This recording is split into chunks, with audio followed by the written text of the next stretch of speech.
Hello, hello. Reporting live from my house. Today is Sunday, July 26th? No, July 25th, right? Sunday, July 25th, I believe. Yeah, because Friday was the 23rd, 24th, 25th. 2021. So it's the day after the ayahuasca ceremony, and man, what an experience, which I actually am going to share. I'm not sure I'm going to share it in this video, but a very amazing experience. I want to start off by saying that I had no idea what it was going to be like. I did a lot of research and I watched a lot of YouTube people, recounting their experiences with it, and everybody's was so different.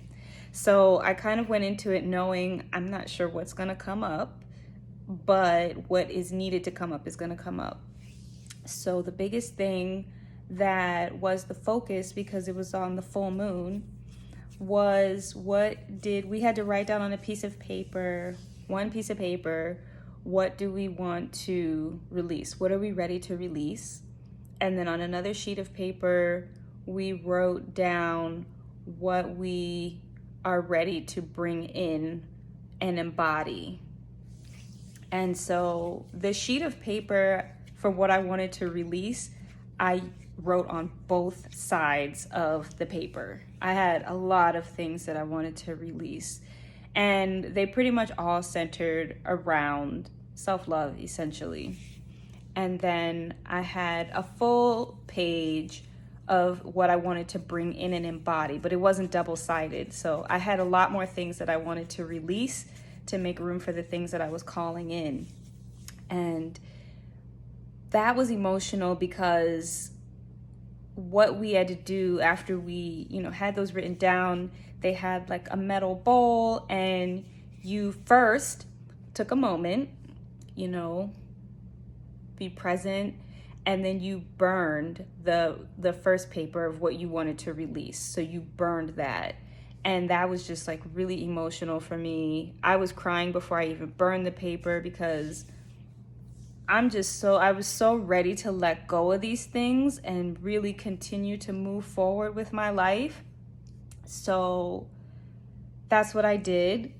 And so then second, you do the same thing, take a moment, get present, and then the piece of paper that had what things you want to bring in, you want to embody, you burned that in the metal bowl. So I burned that. And, at this point I was already crying because coming into ceremony, there were some things that I was ready to let go of, and I was ready to heal from, because the burden was just so heavy and I just was tired of carrying it around. So there were two other women who were also in the ceremony. One was a participant and the other was like a helper holding space. But in these ceremonies, like, everybody takes the medicine. Everybody takes grandmother ayahuasca.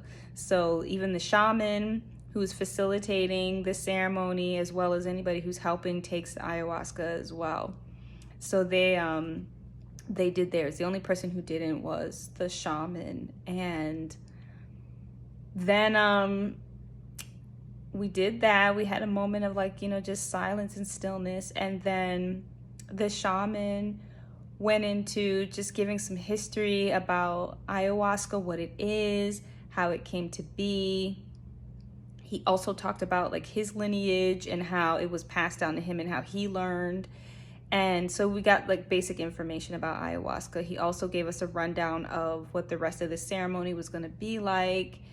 And we were getting ready to start. So from there, he answered any questions. The one young lady that I was also a participant, she had done the night before. So I actually was supposed to do the night before and not last night, but couldn't do it. So ended up going last night. So she had already done one ceremony Friday night, And so this was her second night doing ceremony, but this was her first time since, that Friday night doing, taking ayahuasca.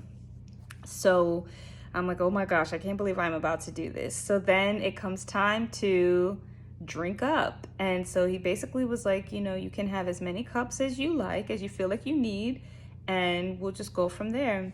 So I was actually first in line, so I got to drink first. And this was another part that kind of made me nervous because, again, doing research and listening to different people's recounts of what it tastes like were very, very varied and mixed. So I was just like, all right, we're going to do this. We're here. We're going to do this. So I drank. So I said, well, how do you drink? I said, do you just take it back like a shot? And he's like, yep, you just take it back. And so I drank it, and it wasn't terrible to me. It wasn't like delicious, but it wasn't bad. And it actually, it tasted like there was like cayenne pepper in it. That's what I was tasting. And maybe that's what I was supposed to taste. So I was like, oh, okay, this isn't so bad. And so I had my 1 cup, and I was like, okay, let me go. And he said, oh, no. Drink 1 more. And so I was like, oh boy, because I had told myself I probably was only going to drink 1 and just see what's up. So I drank a 2nd cup, and he's like, okay, now you can go back. So then everyone else gets their cups. The shaman takes his cup last, and then we had to sit. We had to sit not standing up. We had to sit straight up. Like, we couldn't lay down right away. We had to sit up and close our eyes, like just in a meditative state, and basically wait for the medicine to kick in. So again, I don't know what I'm going to experience. I've heard different people recount that they were going to, have see like sacred geometry and mathematics and colors and all of these things. And so I was just like, I don't know what's going to happen. But I am pretty sure, like, I felt it pretty much as soon as I ingested it. I started to feel something. But I definitely knew that it was going to get more and more intense as time went on. So at this point, the lights are off, and it's quiet. And even that was just kind of like, whoa. But it's just quiet, we're all just sitting up, eyes closed, in a meditative, seated position, just waiting for grandmother to kick in and engage with us. And so I don't know how long I was sitting up. And then after a while, I was like, okay, I'm going to lay down. And then pretty much everybody else started laying down. And so I started getting visions, and I was seeing like these illustrations. They were like illustrations, like the type of illustrations like in a coloring book, but everything was colored in, but they were like 3D, like holograms, like holographic almost.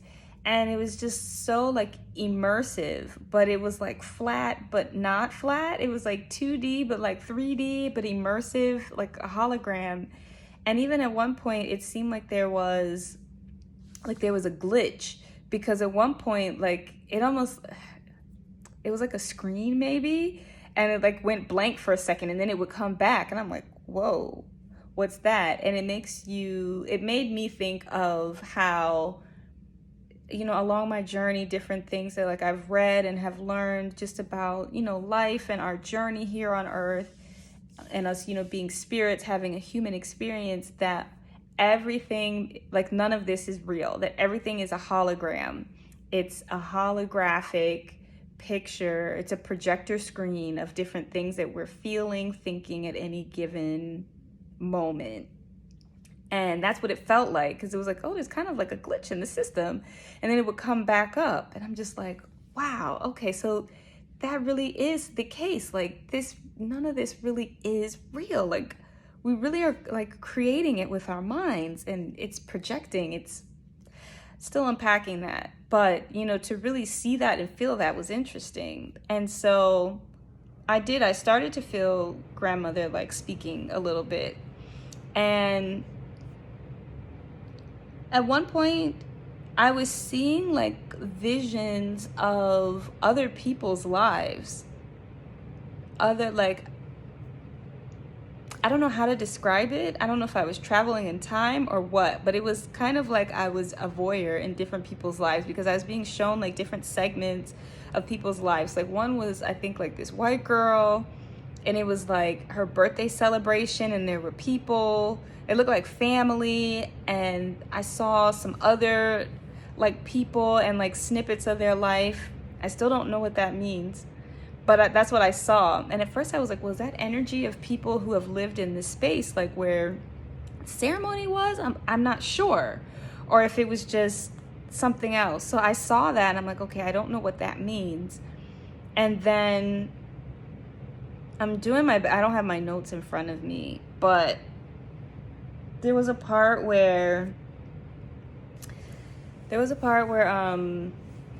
a person that I ended something with, somebody romantic that I ended something with, that it was interesting. But grandmother basically was speaking to me, and I was looking at those illustrations that I was just telling you about, and she was kind of like speaking through them. But it was interesting because if any of you have had like spiritual out of body type of experiences, you know that when spirit speaks to you, it's not like a verbal or audible thing. It's almost like the closest thing that I could think of is like telepathy. Like you're talking, but it not the talking you would think like in a three-dimensional human sense, if that makes sense. So grandmother was telling me about, you know, this person, this young man that I was, you know, I had dealt with recently, and it was basically saying, you know, that this person, a part of why they were in my life was they were a mirror, and they mirrored how judgmental that I could be, judgmental of myself and judgmental of other people. And grandmother was like, yeah, you're just like that, like him. The only difference is, you know, he showed you that to you, but you, like, I was always more covert with it. So it was kind of like, what makes you better than him? Like, you're just as judgmental as him, but you hide it. You don't let anybody see it, whereas he had no problem letting you see it. And then that was the end of that message. And I was like, okay, gather me together, grandmother. I see how this is gonna go. So she wasn't playing around. I may be jumping around because I don't have my notebook in front of me, and I may come back and like share some other things. But then there was another part. Okay, so I was still laying down, and then after a certain point, I could feel like pressure stuff up here. And I was just like, oh my gosh, I think I'm gonna do the purge that a lot of people talk about in their experiences. And at first I was so convinced I wasn't going to purge that way. I thought I was gonna have to like shit. I thought I was gonna have to poop. And I was like, oh my gosh, it's coming up. So I get up from my sleeping bag, I put my bowl close to me, and I'm like, I think it's gonna come up. And I don't know how long it was, maybe like a minute, 2 minutes later, out in the bowl, out. And it's literally just the medicine that is coming out, because the diet that you have to do before in preparation for the ceremony, you basically do a cleanse anywhere from, I think, 3 to 10 days before ceremony. So I did a 7-day detox cleanse, and I just ate plant-based, like literally fruits, vegetables, no gluten, no sugar. I just really was like pure. And I would do ginger tea and water. I think I would drink juice. I specifically gravitated more towards grape juice, red grape juice. So the day of the ceremony, your last meal is supposed to be by 1 p.m. and you have to stay hydrated and drink a lot of water. So I'm saying all of that to say, like, I was not throwing up any food. It was literally like the medicine. And I was like, ugh. I mean, but I didn't fear it. I really didn't. It's like it came out and I felt better. So it came out and I sat back up again. I sipped a little bit of water and I pushed the bowl away from me. I knew I was done. I knew I was not going to throw up anymore. And I sat there and I started crying. Out of nowhere, it just all just coming up and coming out. And I was just like, man. But it felt so good because it was like crying for things that have happened throughout my life that I never let myself feel or mourn. And at one point, I just sat there like a forlorn child that just felt like everything came crashing down, literally. I just felt like I fell into a million pieces and was just crying. And grandmother just kept saying, let it out, let it go, let it out, let it go. And then after a while, she kind of was, I don't want to say taunting me, but she really was asking me, so are you done hating yourself now? And she would keep saying that throughout the night. Aren't you tired of hating yourself yet? She kept saying that as I kept crying. Then I was shown a time, and this was a part of actually my womb healing, because that was one of my intentions, was to heal my womb, because I was feeling like there was some wounds that needed to be healed. And she shared something with me that I actually did not think I was still carrying around with me. But basically, when I was a child, I was very quiet. I was introverted. I just was quiet. I was a very creative but quiet kid. If I didn't know you, I just wasn't really very talkative. But, if I knew you and felt like I could trust you, then my personality came out more. And I think that somewhere along the line, my parents thought that, my self-esteem was low and that I needed to boost it. I don't know. I mean, perhaps it was just, at a certain age, you start comparing yourself to other people and all of that. So, my parents kind of would say, we're going to put you in this to boost your self-esteem and this and that. And in the grand scheme of things, like, they loved me. They love me. They wanted to do things to like boost me up and help me feel good about myself. And so they put me in different things, like they put me in a pageant, I think in like 4th or 5th grade. What else? I did like Taekwondo in high school.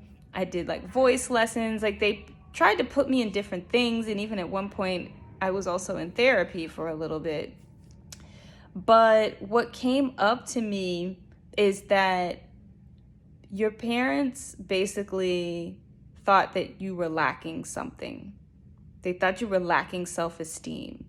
And because they had that belief and saw you that way, I made an agreement with them and believed that about myself too. Because at that time, you're a kid, you trust your parent. If your parent says that you have low self-esteem, if you're a kid that trusts your parent, you're like, oh shit, I have low self-esteem then. And you take on that energy and it just plays out in different ways. And so I really started to bawl, because what grandmother showed me is your parents, you didn't need them to do anything for you. You needed them to just love you and just be there. You needed them to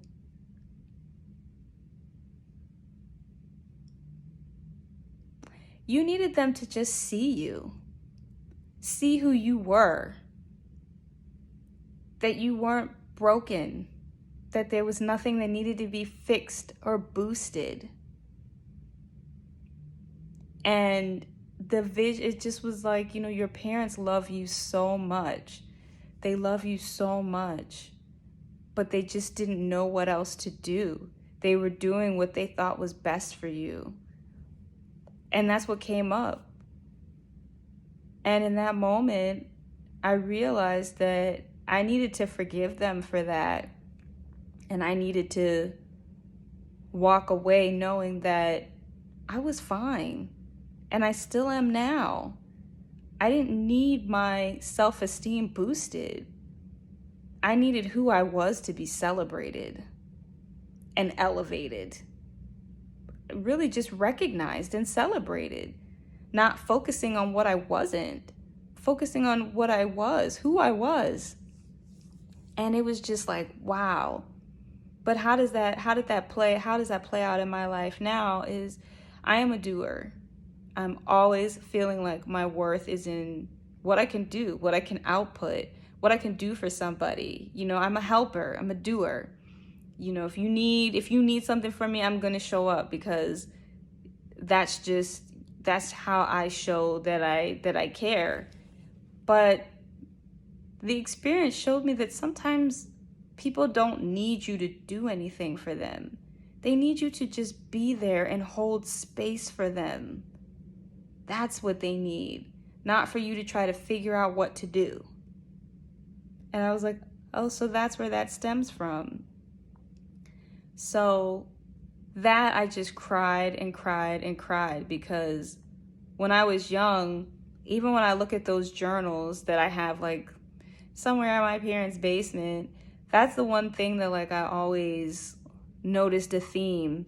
It was always about how next year I'm going to be more extroverted. You know, essentially, I'm going to be more outgoing and I'm going to talk to more people. I really felt like I had to be something outside of myself to be liked and loved, essentially.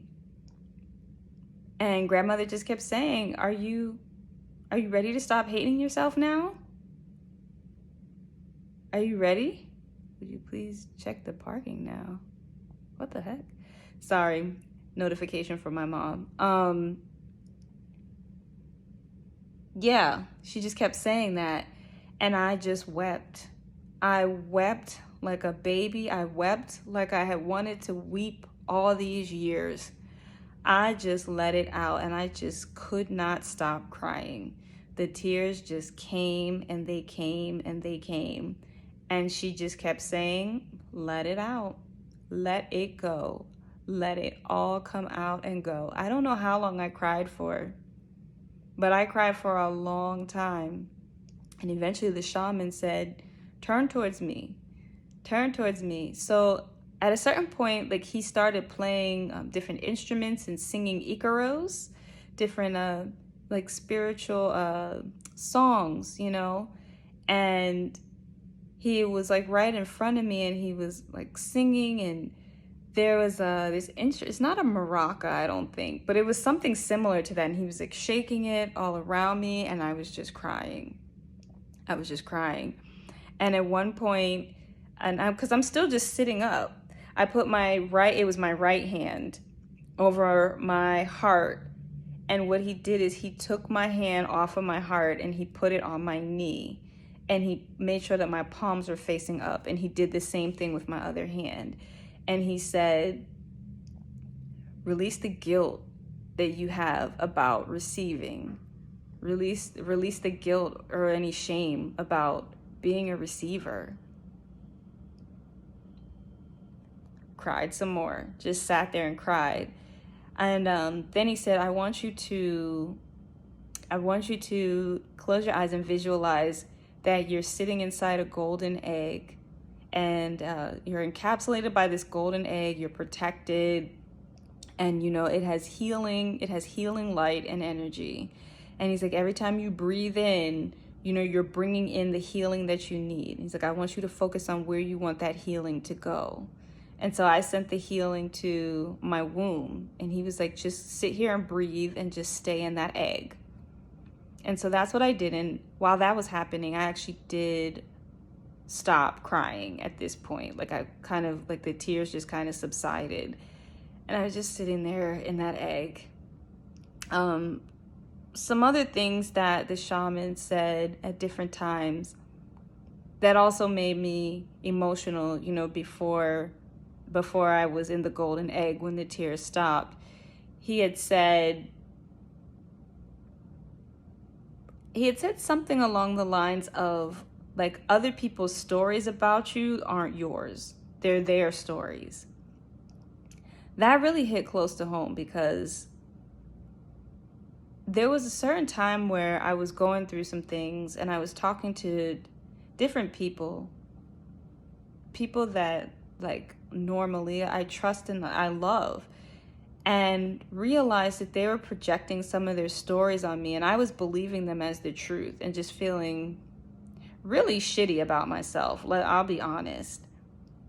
And in that moment, when the shaman said that, I knew that that message was for me, and that I was being reminded that what someone else thinks about you, even if it's something good, is none of my business, and it has nothing to do with me, and everything to do with how they feel about themselves and different things.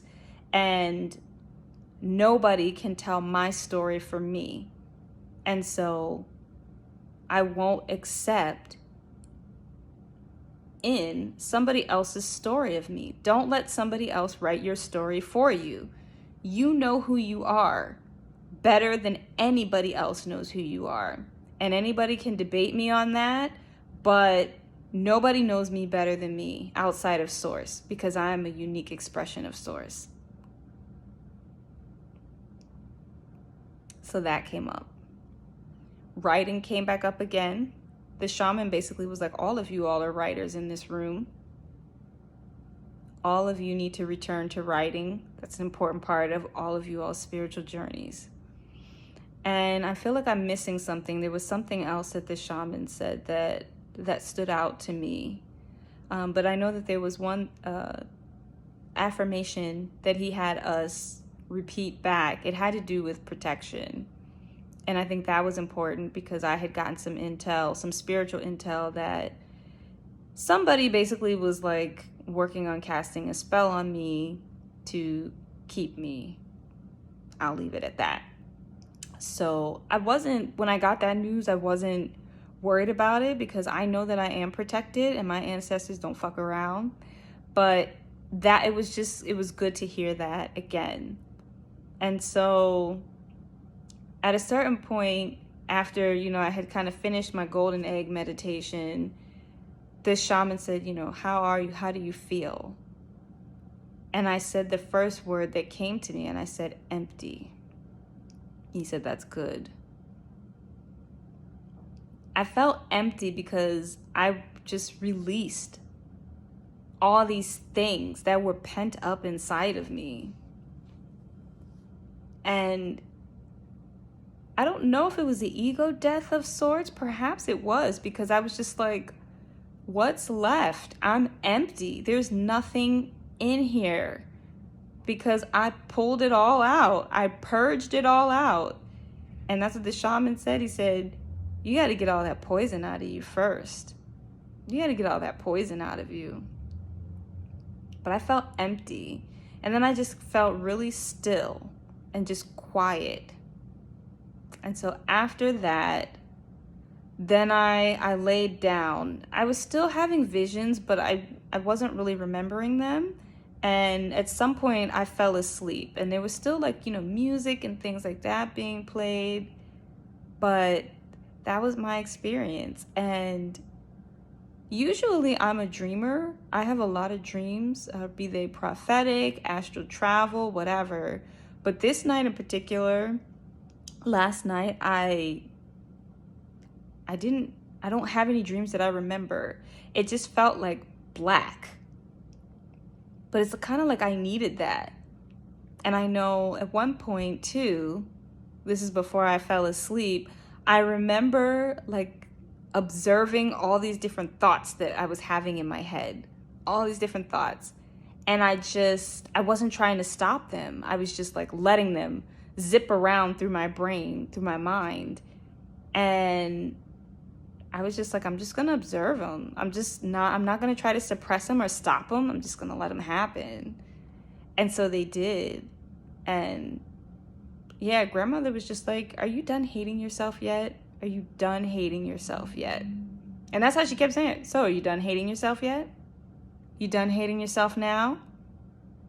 Are you ready to love yourself? towards the end, she was like, are you ready to love yourself? Aren't you tired of this? And at one point, I think I did say out loud, I was like, I'm tired of this. I'm tired of hating myself. And even that was a hard pill to swallow. To say that you hate yourself, that was like, I had to admit that I didn't love myself, that the love for myself was very conditional. And grandmother called me out. Are you done hating yourself? Hate is such a strong word. You're like, I don't hate myself.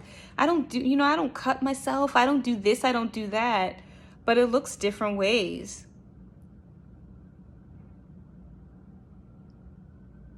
Are you ready to stop hating yourself? Are you tired of hating yourself yet? Are you ready to love yourself? And I said, well, grandmother, what do I have to do? She said, nothing. Let it go. Let it out. There's nothing to do but surrender and let go. So that's what I did. Yep. And I slept. I was knocked out. I was in a sleeping bag on a hardwood floor, but knocked out. And woke up the next day and just still felt like very still. Very still. Very quiet. And so just very still, very reflective. Like I kind of was off to myself for a while the others were like talking and stuff. And I was writing in my journal, recounting everything that happened. And then we had brunch, which was really, really amazing. It was like this delicious soup that had, it had okra and celery, and it was delicious. And then it was these plantain chips with this yummy like kale avocado hummus. It was so good. And then we were all just sharing, our experiences and what we were seeing, what grandmother was showing us. And it was beautiful because really a lot of us were being shown like similar themes, but obviously relevant to what's going on in our life. But that theme of like worthiness kept coming up, and, like self-love and being true to ourselves. It was really interesting. And it really supports the statement that sometimes my pastors always say, all minds are joined. And so that was really nice. So we kind of had like the wind down, and then we had some snacks, and it was like some more, I think it was celery with that same little hummus dip, and seeded red grapes. I love red seeded grapes. It's so hard to find grapes that are seeded these days. I was so excited. And then it was like 4:00, and like, all right, we're done, and the shaman shared some different tips with me as far as, integration and, continuing to like recenter. Cause he's like, how do you feel? And I said, I still feel empty. He said, yeah, because you feel reset. You feel reborn. It was like a rebirth almost. And I'm like, yeah, you're right. And so he was sharing, different things, and actually recommended that I meditate at night before bed to like reset my energy. And so it was amazing. I'm pretty sure I may be missing things, but those were like the big focal points. Oh, one other thing before I forget is one of my other intentions was to connect with one of my ancestors.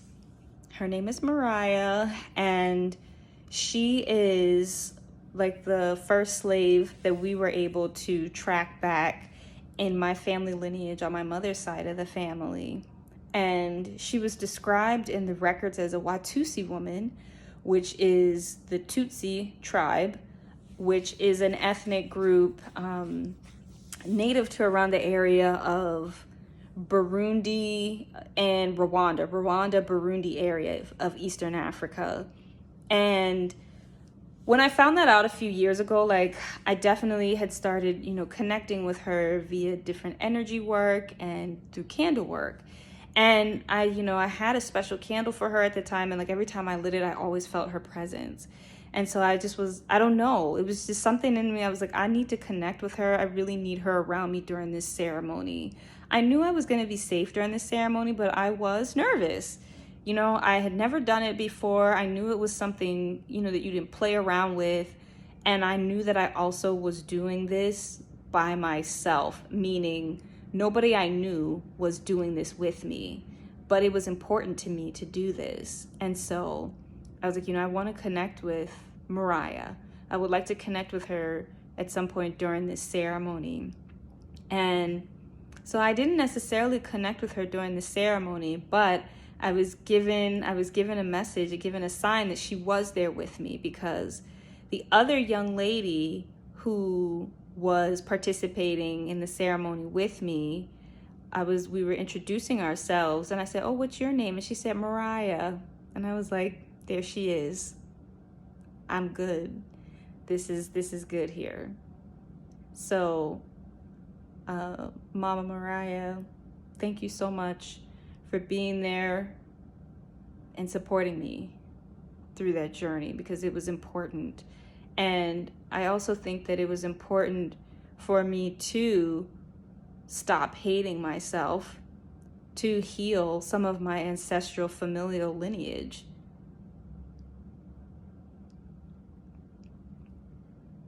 So that was my experience. It was very intense, but very necessary. I feel at ease. That's the main word, is I feel at ease, but I feel okay to just be me.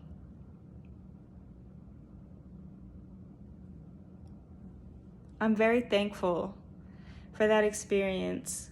I definitely think that if I am called to, I would definitely do another ceremony again. I definitely would. I'm very, very thankful. But so this was supposed to be another video, but I went there. But the main thing is, there's nothing wrong with me. There's nothing that needs to be improved. Sure, I'm always growing and expanding, but even if I didn't grow and expand anymore, I'm worthy right now. And there's nothing wrong with me. I'm good.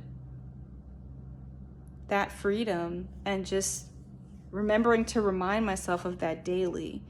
I'm not my output. I'm not what I can put out. I'm not what I can give. I'm worthy simply because I exist.